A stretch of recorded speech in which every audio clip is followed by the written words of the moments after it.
کۆماری ئیسلامی، لاوان، بێکاری و ئازارە کۆمەڵایەتیەکان. کۆمەڵگای ئێران بە شێوەی ڕێژەیی خاوەنی زۆرترین جەمعیەتی لاوی جیهانە. بێبەشی و ئازاری کۆمەڵایەتی لە هەمووان زیاتر بە نەسیبی ئەم بەشە لە کۆمەڵگای ئێران دەبێت. یەکێک لە سەرەکیترین کێشەکانی لاوانی ئێران بێکاریە. یەکێک لە تایبەتمەندیەکانی بێکاری لە ئێران بوونی لەشکەری بەرینی خوێندەوارانی بێکارە کە زانکۆ و قۆناغی مامناوەندیان تەواو کردووە.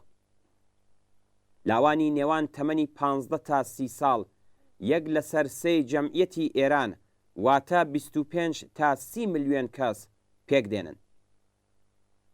بەپێی ئامارە بڵاوکراوەکانی ڕژیم هەتا ئێستا نزیکەی 12 ملیۆن لە جەمعیەتی ئێران یان خوێندنی زانکۆیان تەواو کردووە و یان لە حاڵی خوێندندان. بێکاری لاوانی خوێندەوار لە ئێران گەیشتۆتە زیاتر لە 50%. ئەگەر هەتا دوێنێ بنەماڵەکان لایەن وابوو کە ڕۆڵەکانیان دەنێرنە زانکۆ تا لە داهاتوودا پیشەیەکی گونجاویان هەبێت، ئەمڕۆ دەبینن کە نەتەنیا ئەم ئامانجیان وەدی نەهاتووە، بەڵکو خوێندەواری زانکۆ بۆتە کێشەیەک بۆ دۆزینەوەی کار بۆ لاوانیان. بەڵام بێکاری و پەرەسەندنی ئازارە کۆمەڵایەتیەکان وا لەوانە گیرۆدەبوون بە ماددەی هۆشبەر تەواوەن پێکەوە پەیوەندیان هەیە.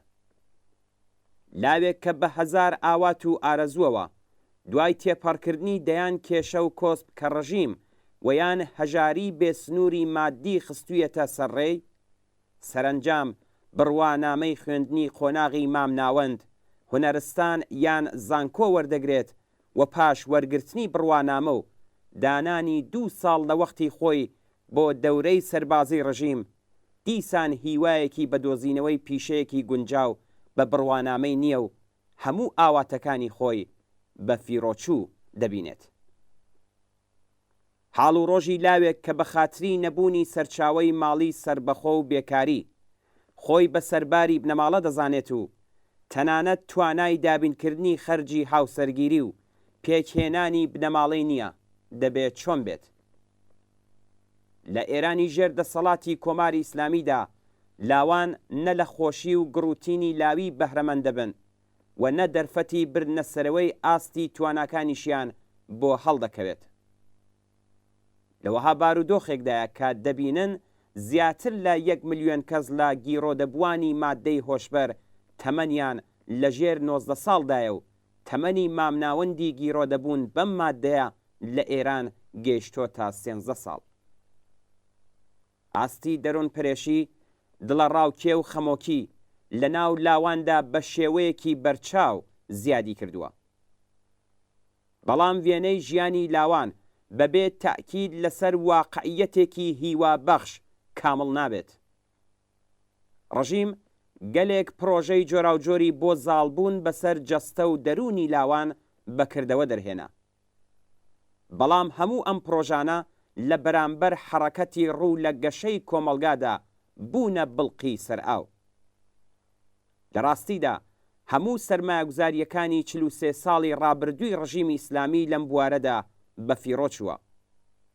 لەم ڕۆوە ڕژیم بەردەوام خەریکی تۆڵەسەندنەوە لەو لاوانەیە کە لە دەورانی مەدرسە و قۆناغی مامناوەندا نەیتوانیوە بە پێی پێوەری خۆی بێ مێشک و ملکەچ و بێورەباریان بهێنێت.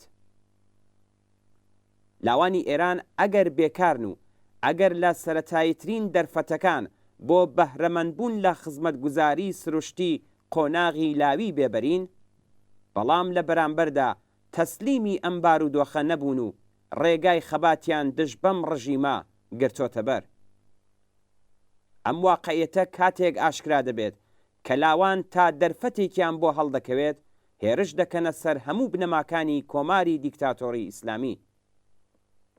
لێرەدا پێویستە لەسەر ئەم ڕاستیەش تاکید بکرێت کە ئەگەر چی لاوانی ئێران بەهۆی دەسەڵاتدارێتی ئەم ڕژیمە کۆنەپەرست و دژە ئازادیەوە خاوەن کێشەی هاوبەشن، بەڵام بەو هۆکارە کە لە چینە جۆراوجۆرەکان پێک هاتوون کێشە و گرفتەکانیان وەکو یەک وانییە. ئاشکرایە کە کێشەی لاوانی چینی کرێکار لەگەڵ لاوانێک کە چەتری پارێزگاری بنەماڵەیەکی خۆشبژێویان بە سەرەوەیە جیاوازە.